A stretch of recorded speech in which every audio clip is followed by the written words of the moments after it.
Profecias para a cidade do Rio de Janeiro e litoral brasileiro. As profecias foram legadas à humanidade para não acontecer. Sempre é um aviso para que o indivíduo faça a melhor escolha diante das várias opções que tem. Podemos multiplicar esse princípio aplicando-o ao coletivo.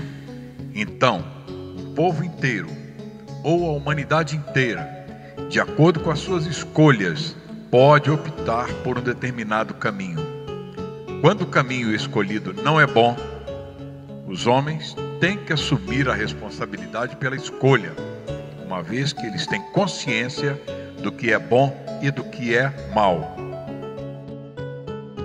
O livre-arbítrio dá-lhes a liberdade da escolha. Podem escolher seguir o mau caminho, dando vazão às suas fraquezas e torpezas. A bússola é o egoísmo. Assim, passam por cima de qualquer um para conseguir o que julgam ser bom para eles. Dessa forma, escolhem o que há de pior para o seu desenvolvimento moral, comprometendo-se diante da justiça divina. Podemos entender também que escolhemos o ruim por termos mais afinidades com a imperfeição, por apreciarmos um modus vivendi e julgamos o ideal para a nossa volúpia de poder, riqueza, luxúria, gula, etc. Gostaríamos de ter todos os bens materiais e saciar todos os nossos desejos. Por agirmos assim, assumimos sérios compromissos com o futuro e o universo vai conspirar conosco, segundo as nossas escolhas. E assim, pelas nossas falhas morais, costumamos escolher o pior caminho e as consequências são totalmente previsíveis. Tudo no universo funciona assim. Há leis universais imutáveis, como a de ação e reação, causa e efeito. A lei do retorno. Um povo inteiro pode ser punido pela sua escolha. Não há interferência de ninguém. Isso se chama a lei do livre-arbítrio coletivo. Funciona automaticamente. Deus não interfere em nada. Na nossa era, a previsibilidade é de fácil visualização, porquanto se observa um panorama onde os costumes morais foram totalmente pervertidos e as leis universais foram aniquiladas, esquecidas ou maquiadas por grande parte da população. Quando a maioria aprova procedimentos criminosos, estabelece-se a condição para que aquela população encontre um péssimo destino, pois infringe uma poderosa lei universal. A reação corretiva do universo vem na intensidade e em conformidade com essa escolha, seja para o individual ou coletivo.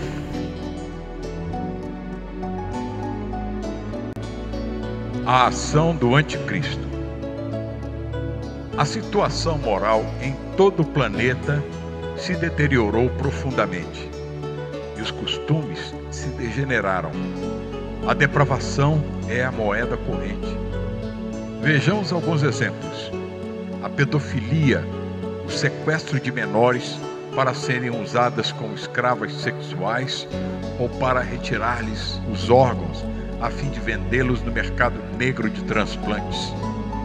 Há 1000 barbaridades sendo divulgadas e incentivadas pelo anticristo, pois o mesmo é inteligente, sorrateiro, tem cara e voz. Quem é? É aquele que tem números na testa. É uma pessoa que prega e incentiva todo tipo de violência, transgressão às leis, assassinatos, estupros, roubos e todo tipo de crueldade. Esse anticristo propala, e pior, dentro da sua própria casa, para os seus filhos, sua esposa, seus pais. Ninguém escapa das garras desse maléfico. E ele prega e blasfema através da sua maldita boca todos os dias. Você e sua família estão lá, dando toda atenção a essa besta, que não faz outra coisa senão executar primorosamente uma magnífica lavagem cerebral em você e toda a sua família.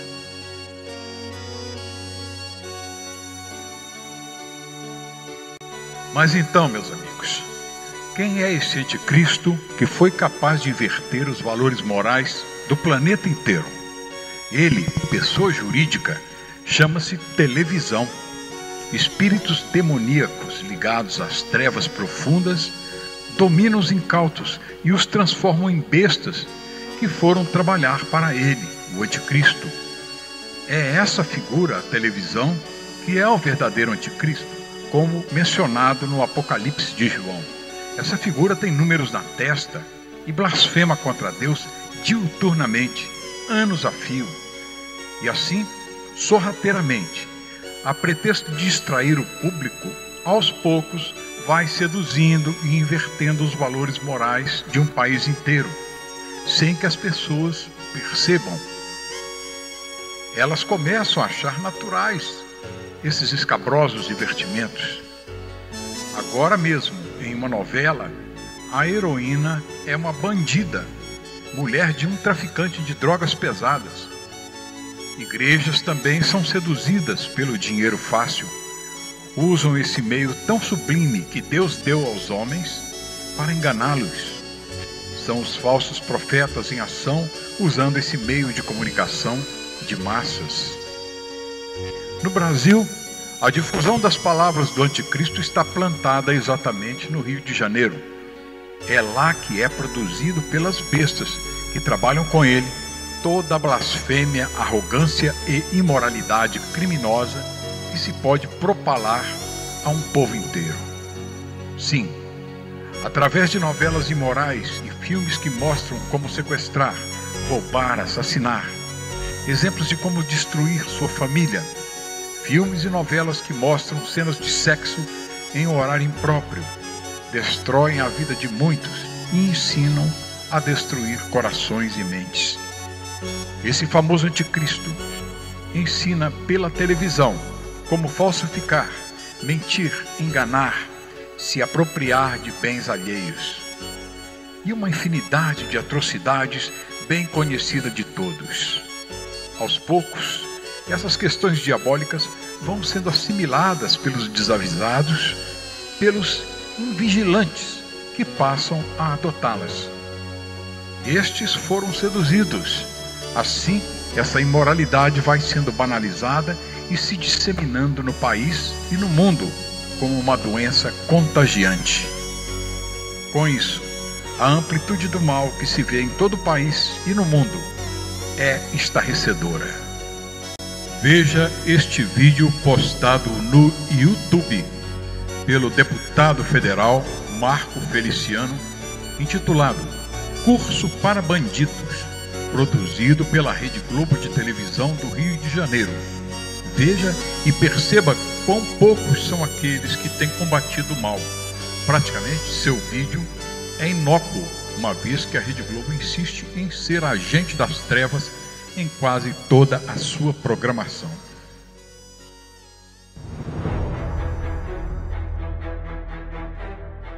A Rede Globo, em parceria com as instituições do crime organizado, está oferecendo curso de gerenciamento de bocas de fumo, traficantes, golpes em geral, tudo isso gratuitamente.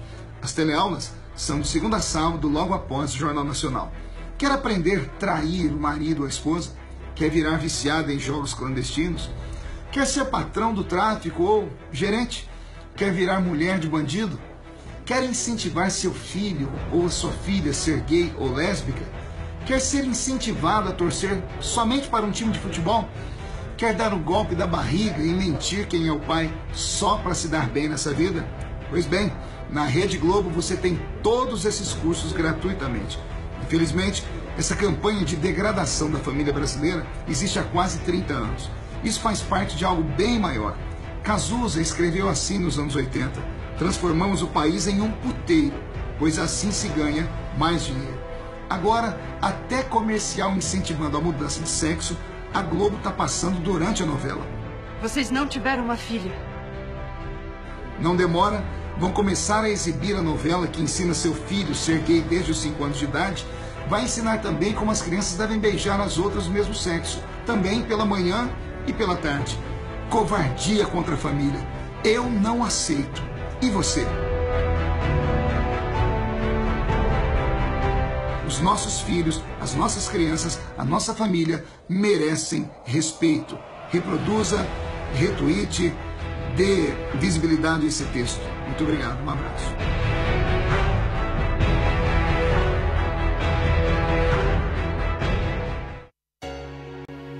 Mas os tempos chegaram e, com certeza, vê-se claramente que a população escolheu o caminho errado. Preferiu o caminho da própria ruína. Acontecimentos drásticos se avizinham em meio a um panorama de caos dentro de uma sociedade inteira. Esses acontecimentos já estão se mostrando. O povo desvirtuado atraiu para si o infortúnio e a desgraça na forma de cataclismos. Não há como recuar agora. O tempo dado acabou. A ação do universo já está feita de acordo com o pedido do cliente. O povo preferiu escolher e seguir o exemplo do anticristo. Agora terão que assumir o que atraíram para si. Quero mostrar a todos uma profecia publicada por um jornalista que nasceu e morou na cidade do Rio de Janeiro. O nome dele, Rubem Braga. Rubem Braga, colunista carioca, morreu em 1990. Ouça essa crônica dele. O que ele escreveu sobre o futuro de Copacabana, o futuro do Rio de Janeiro, isso vale para todo o litoral brasileiro. Foi escrita em 1958. Vejamos. Eis o título: Ai de ti, Copacabana. Ai de ti, Copacabana, porque eu já fiz o sinal bem claro de que é chegada a véspera do teu dia e tu não viste. Porém, minha voz te abalará até as entranhas. Ai de ti, Copacabana, porque a ti chamaram princesa do mar e cingiram tua fronte com uma coroa de mentiras e deste risadas ébrias e vãs no seio da noite. Já movi o mar de uma parte e de outra parte, e suas ondas tomaram o leme e o arpoador. E tu não viste este sinal. Estás perdida e cega no meio de tuas iniquidades e de tua malícia. Sem leme, quem te governará? Foste iníqua perante o oceano, e o oceano mandará sobre ti a multidão de suas ondas. Grandes são os teus edifícios de cimento, e eles se possam diante do mar, qual alta muralha desafiando o mar. Mas eles se abaterão. E os escuros peixes nadarão nas tuas ruas, e a vaza fétida das marés cobrirá tua face. E o setentrião lançará as ondas sobre ti, num referver de espumas, qual um bando de carneiros em pânico, até morder a aba dos teus morros, e todas as muralhas ruirão. E os povos habitarão teus porões, e as negras diamantas as tuas lojas de decorações, e os meros se entocarão em tuas galerias, desde Menescal até o Alasca. Então, quem especulará sobre o metro quadrado do teu terreno? Pois, na verdade, não haverá terreno algum. Ai daqueles que dormem em leitos de pau-marfim, nas câmaras refrigeradas, e desprezam o vento e o ar do Senhor, e não obedecem à lei do verão. Ai daqueles que passam em seus Cadillacs, buzinando alto, pois não terão tanta pressa quando virem pela frente a hora da provação. Tuas donzelas se estendem na areia, e passam no corpo óleos odoríferos para tostar a tez. E teus mancebos fazem das lambretas instrumentos de cuscupiência. Uivai, mancebos, e clamai, mocinhas, e rebolai-vos na cinza, porque já se cumpriram vossos dias e eu vos quebrantarei. Ai de ti, Copacabana, porque os badejos e as garopas estarão nos poços de teus elevadores, e os meninos do morro, quando for chegado o tempo das tainhas, jogarão tarrafas no canal do Cantagalo ou lançarão suas linhas dos altos do Babilônia. E os pequenos peixes que habitam os aquários de vidro serão libertados para todo o número de suas gerações. Por que rezai em vossos templos, fariseus de Copacabana, e levais flores para Iemanjá no meio da noite? Acaso eu não conheço a multidão de vossos pecados? Antes de te perder, eu agravarei a tua demência. Ai de ti, Copacabana, os gentios de teus morros descerão uivando sobre ti, e os canhões de teu próprio forte se voltarão contra teu corpo e troarão, mas a água salgada levará milênios para levar os teus pecados de um só verão. E tu, Oscar, filho de Austin, ouve a minha ordem. Reserva para Iemanjá os mais espaçosos aposentos de teu palácio, porque ali entre as algas ela habitará. E no Petit Club os ciris comerão cabeças de homens fritas na casca. E Sacha, o homem rã, tocará piano submarino para fantasmas de mulheres silenciosas e verdes, cujos nomes passaram muitos anos nas colunas dos cronistas, no tempo em que havia colunas e cronistas. Pois grande foi tua vaidade, Copacabana, e fundas foram as tuas mazelas.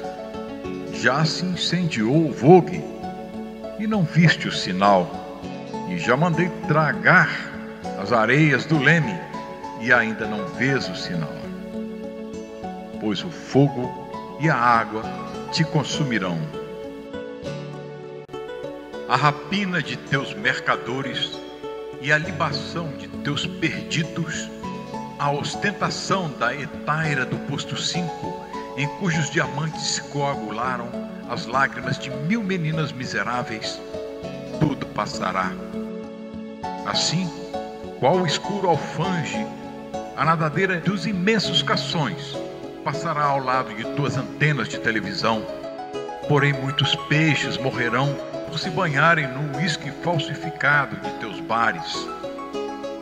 Pinta-te qual mulher pública e coloca todas as tuas joias, e aviva o verniz de tuas unhas, e canta a tua última canção pecaminosa, pois em verdade é tarde para a prece.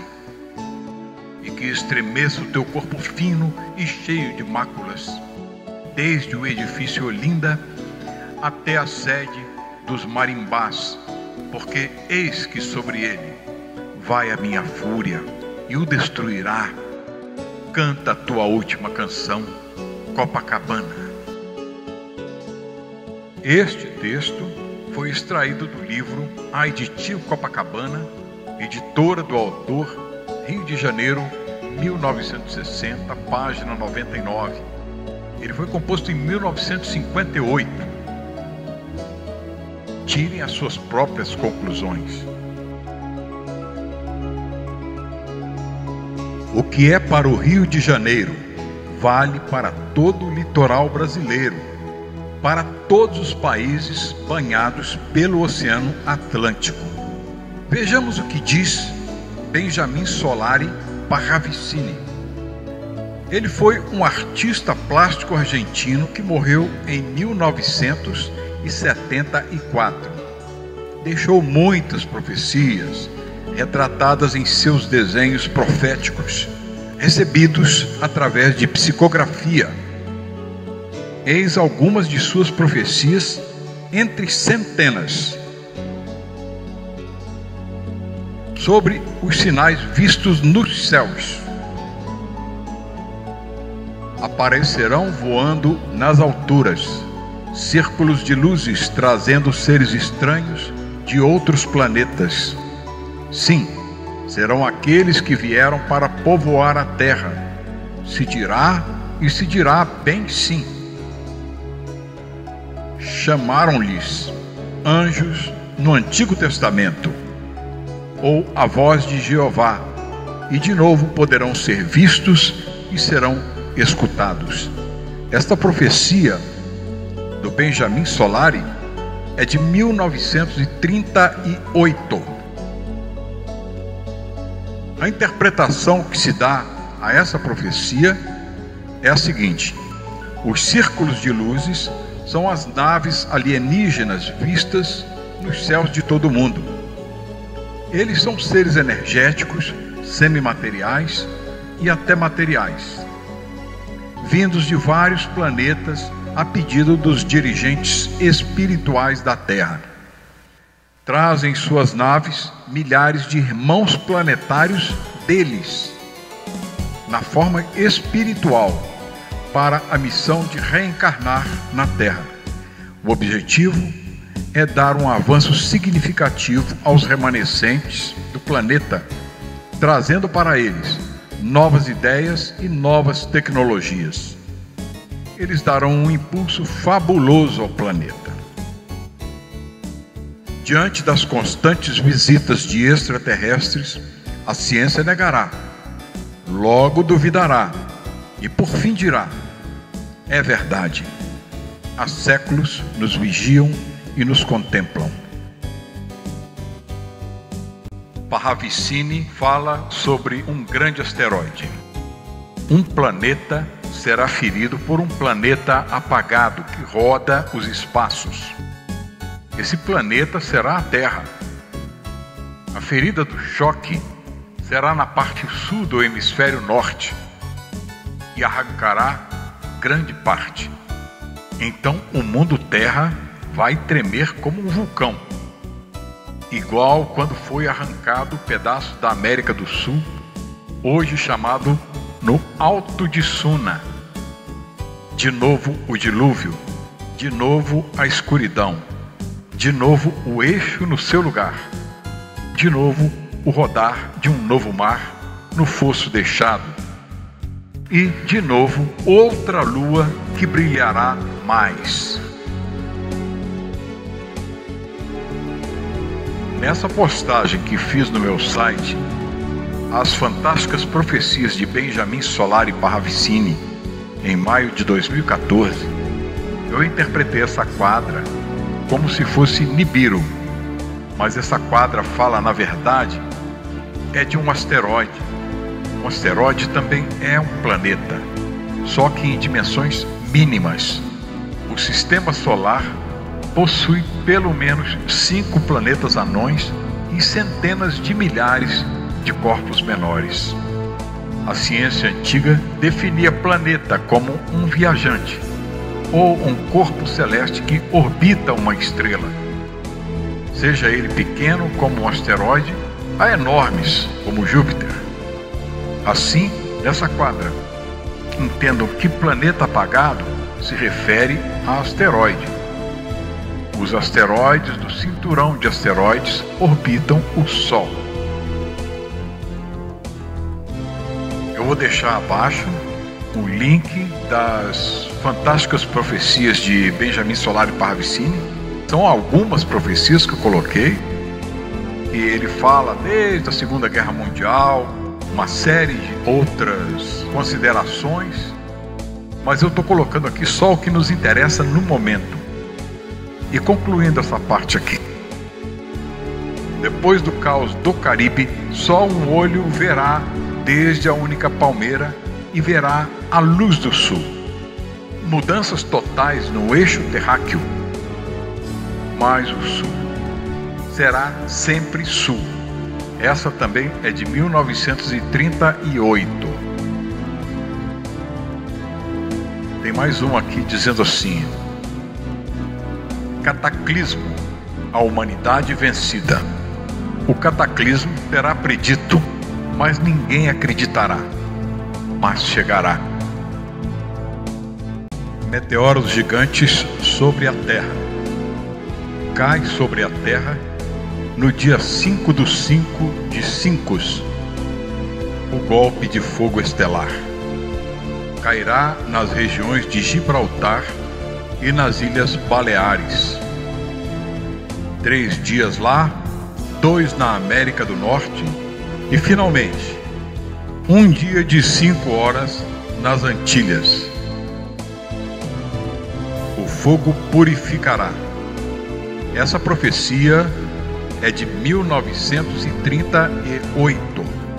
Conclusão: fiquemos atentos aos asteroides.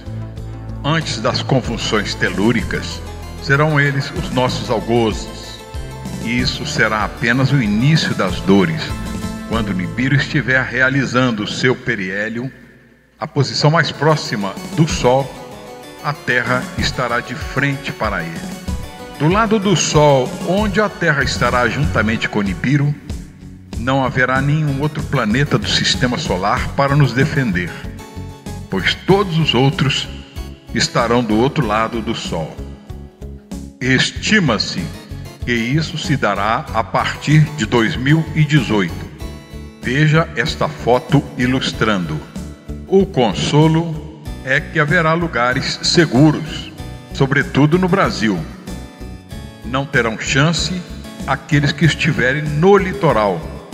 Então lembrem-se de Brasília, do oeste de Minas Gerais, Mato Grosso, incluindo Mato Grosso do Sul, Goiás, Tocantins.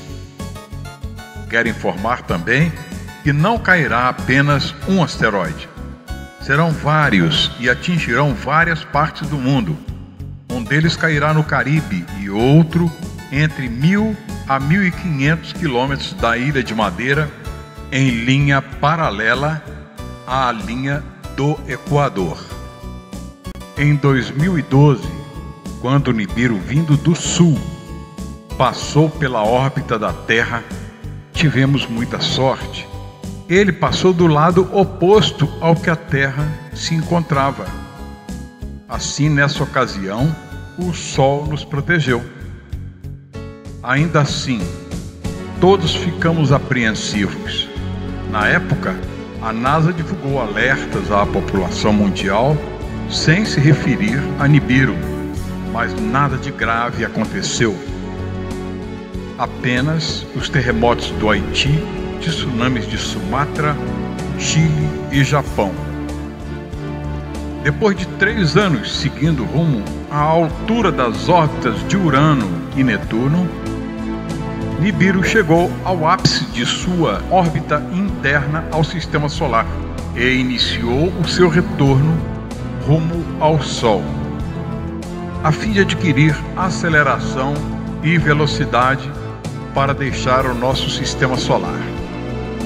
6 anos após ter feito seu periélio de chegada, ele fará agora o seu periélio de saída. Ele virá pelo norte. Veja a foto. Sua posição de agora, julho de 2017. Amigos ligados à NASA informam que o mesmo ultrapassou o cinturão de asteroides que fica entre Júpiter e Marte e ruma para a órbita de Marte. Não em direção a Marte, mas sim à órbita de Marte. Sua velocidade é crescente e já no final de 2017 estaremos vendo-o a olho nu. Veja a foto digital representativa. A influência de Nibiru sobre os asteroides do cinturão de asteroides. O problema mais premente é que, quando de sua vinda pelo sul, Nibiru deslocou uma grande quantidade de asteroides do cinturão de asteroides. Quando perturbados, esses objetos começam um movimento de queda para as regiões internas do sistema solar. Esses asteroides saíram do estado de precária estabilidade nas suas órbitas para ganhar movimentação rumo ao Sol. Eles continuaram a se movimentar com o impulso que ganharam, rumo a outros corpos gravitacionais que estiverem nas suas trajetórias. A Terra, por exemplo, eles viajaram lentamente, mas sempre ganhando velocidade. Agora, anos depois, estes asteroides estão próximos da Terra, podendo alguns penetrar na nossa atmosfera e, dependendo do seu tamanho, não irão se desmanchar em fogo em contato com a atmosfera. Existe previsão da NASA para estes acontecimentos. Volta e meia, a NASA pede à população mundial que observe os céus e informe a ela. É muito difícil monitorar 613 objetos próximos à Terra e mais outros imprevisíveis trazidos por Nibiru. Pessoas que moram no litoral, fiquem atentas. Quando um grande asteroide cair nas águas do Atlântico, vocês terão poucas horas para se distanciar.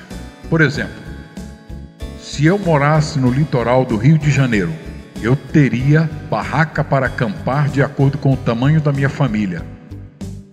Minha meta seria ir para Petrópolis, 850 metros acima do nível do mar, ou Teresópolis, 900 metros acima do nível do mar. Com antecedência, eu prepararia a minha rota de fuga para esses lugares. Eu percorreria os caminhos possíveis, lembrando que quando isso acontecer, muitos irão querer fugir e as estradas estarão engarrafadas. Por isso, tenha rotas alternativas. Visitaria as cidades e teria provimentos para minha família e kit de primeiros socorros. Em todo o litoral do Brasil, sempre existe uma região alta acima de 500 metros para garantir a sobrevivência a um tsunami. Cada um que ler este aviso deve se preparar, incluindo um kit de emergência, com água e alimentos enlatados, para pelo menos 3 dias, além de um kit de primeiros socorros. Contudo, quando Nibiru estiver frente ao nosso planeta, todas as placas tectônicas se moverão e, com isso, os oceanos vão produzir enormes tsunamis, acender vulcões e grandes terremotos abalarão todos os continentes.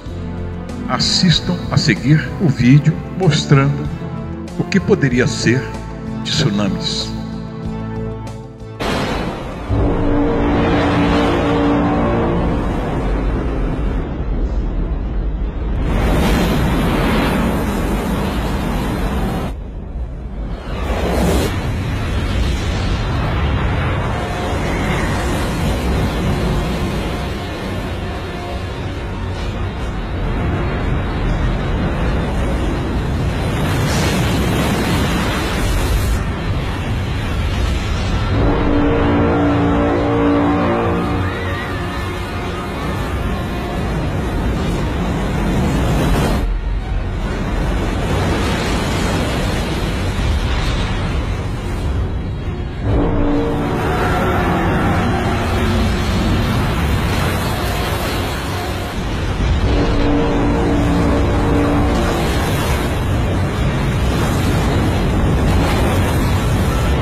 Não sou dono da verdade.